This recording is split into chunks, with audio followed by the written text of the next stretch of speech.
The season 12 finale of Chicago P.D.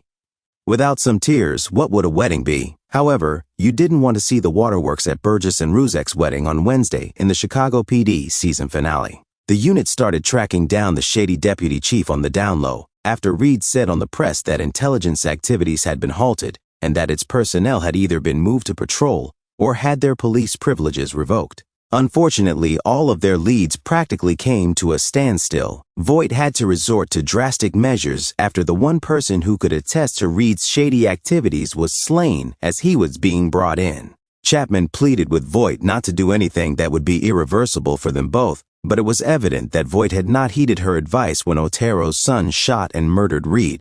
Voight informed the team that Otero's son was peaceful and that he had no legal authority to keep him in a safe house when he wanted to go home. Voight also predicted that the intelligence inquiry would end now that the truth about Reed was out. Voight advised Silva what to say about Reed in exchange for amnesty and his brother's release, but Chapman saw right through his justification and confronted him about it at Burzek and Ruzek's wedding. Chapman said that he also authorized Reed's killing by telling Otero's kid how his father passed away and providing him with Reed's whereabouts. Chapman couldn't help but cry for herself, and Voight as a radiant Burgess went down the aisle to her joyful groom, and the couple was officially married. Showrunner Gwen Segan analyzes Voight's behavior and its implications for his relationship with Chapman below.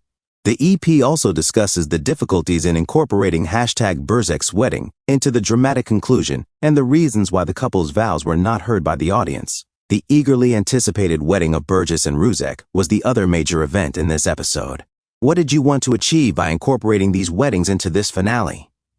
It was hard to squeeze in the high stakes for Voight and the emotional journey that Voight and Chapman and Reed were on, as well as the long-awaited happiness and nearly cathartic wedding for Ruzek and Burgess were two entirely different elements that we knew we wanted to include in the finale.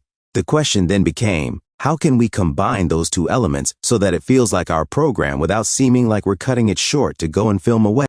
In my opinion, we did it rather well, so that even while the tone of our program is maintained, we are able to see Ruzek and Burgess getting precisely what they desire. However, we are still able to observe the point of view and emotional states of some of our other characters throughout it. I thought the final scene had a really good tone of bittersweetness because of the nice juxtaposition.